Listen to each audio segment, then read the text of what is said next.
What sort of stigma is attached to being labelled a whistleblower? And did it have any repercussions for your family, your career, how you were treated by the media? Well, it had huge repercussions, especially once the government made me public. Many years later, under the Obama administration of of all administrations, not Bush. Bush, I was criminally. They began the criminal investigation based on thinking that I actually was a leaker to the New York Times. I was not. I had gone to the press, but not to the New York Times. But they thought that I was effectively turned me into a ringleader.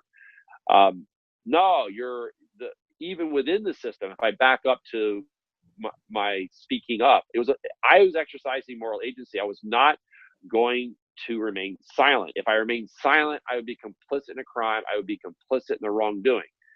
I had a fundamental responsibility to honor the oath, the fidelity of the oath that I had taken to support and defend the Constitution.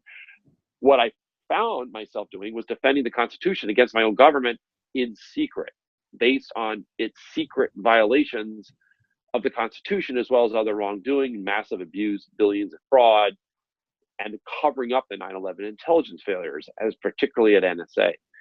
So you are tarred immediately. I mean, they attempted to shut me down any number of times. And what they do over time, it's sort of the bureaucratic death by 1,000 paper cuts, is they begin to erode who you are. They begin to isolate you within the bureaucratic system, the structure of NSA. And you find yourself moved to different jobs. You find yourself isolated, increasingly isolated, to the point a few years later where I literally had no job. I had an office. I had a flag at my office because I was a senior executive at flag level rank. I had a desk and a computer, and that was about it. They had stripped everything else away from me. But that's because at that point, I knew that I was under criminal investigation.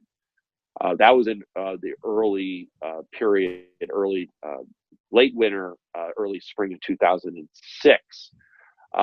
There was very few people that knew about the mass surveillance regime. It was actually quite well kept secret, even at NSA, because they had special caveats put in place. You had to be read into the program.